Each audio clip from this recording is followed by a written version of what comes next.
रफ्तार बिन अब्दुल हजीब को दावत देता हूँ दुआए और हम सबके सामने अस्सलाम वालेकुम व रहमतुल्लाहि व बरकातहू। भांजी वालेकुम अस्सलाम व रहमतुल्लाहि व बरकातहू। बड़े बहन आपसे कुछ दिनी मालूमात करना चाहती हूँ। भांजी बड़े साहब से पूछ सकते हैं, इंशाअल्लाह पूरे तौर पर जवाब देने की कोशिश करूँगी। बड़े बहन कुरान की आयत कौन सी नाज़िल हुई? भांजी सबसे पहले सूरह इक़रा बिस्मि रब्बिकल लज़ी नाज़िल हुई। बड़े बहन सबसे आखिर में कौन सूरह नाज़िल हुई? सबसे आखिर में रसूलुल्लाह वल नाज़िल हुई।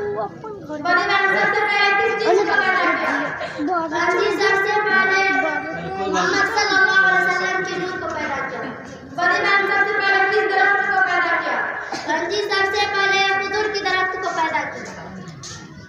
बड़े बहन आप सल्लल्लाहु अलैहि वसल्लम के वालिदा का क्या नाम था? भांजी वालिद का नाम अब्दुल्लाह, वालिदा का नाम आमना। बड़े बहन हज़रत आदम अलैहिस्सलाम की उम्र कितनी हुई? भांजी हज़रत आदम अलैहिस्सलाम की उम्र 1000 साल है। बड़े बहन हज़रत ईसा अलैहिस्सलाम की उम्र कितनी हुई?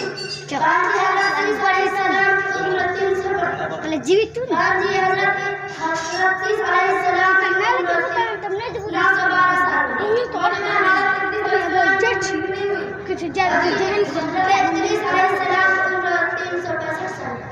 बड़े बहन हज़रत इब्राहीम अलैहिस्सलाम और हज़रत इस्माइल अलैहिस्सलाम की उम्र कितनी हुई? हज़रत इस्माइल अलैहिस्सलाम